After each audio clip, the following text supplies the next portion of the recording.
আসসালামু আলাইকুম ফ্রেন্ডস, আরেকটি রেসিপিতে আপনাদেরকে স্বাগতম।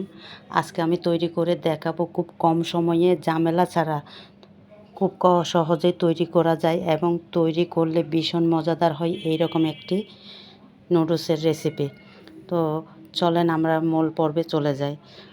মূল পর্বে আমি প্রথমে চুলাতে একটা কড়াইতে আমি পর্যাপ্ত পানি দিয়ে এর মধ্যে 2 চামচ পরিমাণ তেল দিয়ে দিলাম। পানিটা ফুটানো হলেই আমি এর মধ্যে নুডলসগুলো দিয়ে দেব।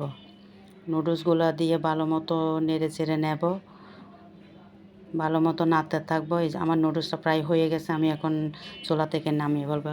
এদিকে অন্য একটি পাত্রে আমি পর্যাপ্ত তেল দিয়ে নিলাম, সামান্য লবণ দিয়ে দিলাম। আমি আগে থেকে কিউব করে কেটে রেখেছিলাম মুরগির বুকের মাংস।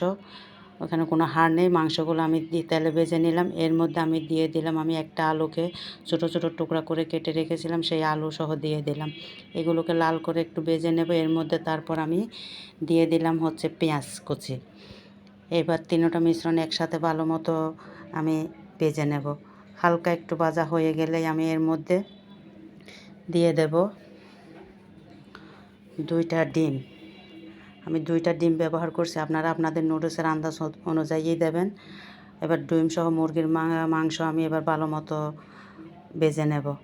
যখন জোরজোড়া হয়ে যাবে এর মধ্যে আমি নুডলসের 3 প্যাকেট মশলা, আমি এখানে 3টা স্টিক নিয়েছি ম্যাগি নুডলসেরই 3টা স্টিকের 3টা মশলার প্যাকেট, আমি এই 3টা মশলার প্যাকেট দিয়ে দিলাম এবং সাথে দিয়ে দিলাম আদা রসুন বাটা দিয়ে ভালো মতো নেড়েচেড়ে এর মধ্যে আমি ফ্রোজেন করে রাখা ক্যাপসিকাম দিয়ে দিলাম।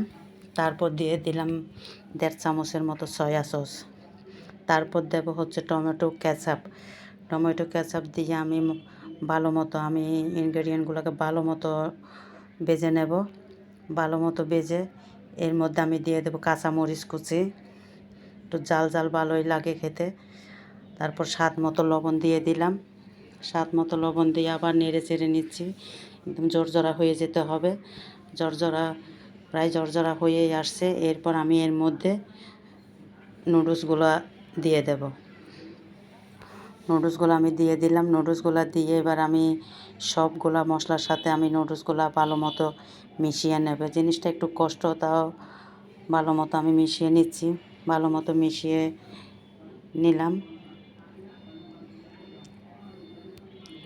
আমি ভালো মতো মিশিয়ে নিচ্ছে, ভালো মতো একদম নুডলসের সাথে সবগুলো ইনগ্রেডিয়েন্টস যাতে মিশে যায় চিকেন। তারপরে এর মধ্যে আমি দিয়ে দেব কিছুটা পেঁয়াজ কলি, সেটা আমার ফ্রোজেন করে রাখা। আমি পেঁয়াজ কলি ক্যাপসিকাম এগুলো ফ্রোজেন করেই রাখি।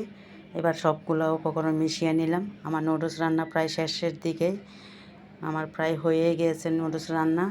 সবগুলো ভালো মতো মেশাতে হবে। ভালো মতো মিশিয়ে নিলাম আমি সবগুলো। ভালো মতো মেশানোর পর আমার রান্নাটা প্রায় শেষ হয়ে গেল। নুডলসটা আমার রান্না শেষ প্রায়। এখন এটা আমি নামিয়ে একটা ডিশে সার্ভ করব। তো আমার নুডলসটা কেমন হলো অবশ্যই আপনারা কমেন্ট করে জানাবেন। আর ভিডিওটি যদি আপনাদের ভালো লাগে অবশ্যই শেয়ার করে দেবেন। তো পরবর্তীতে আরেকটা রেসিপি নিয়ে আপনাদের মাঝে চলে আসব। এই পর্যন্তই। সবাই ভালো থাকবেন, সুস্থ থাকবেন। আল্লাহ হাফেজ।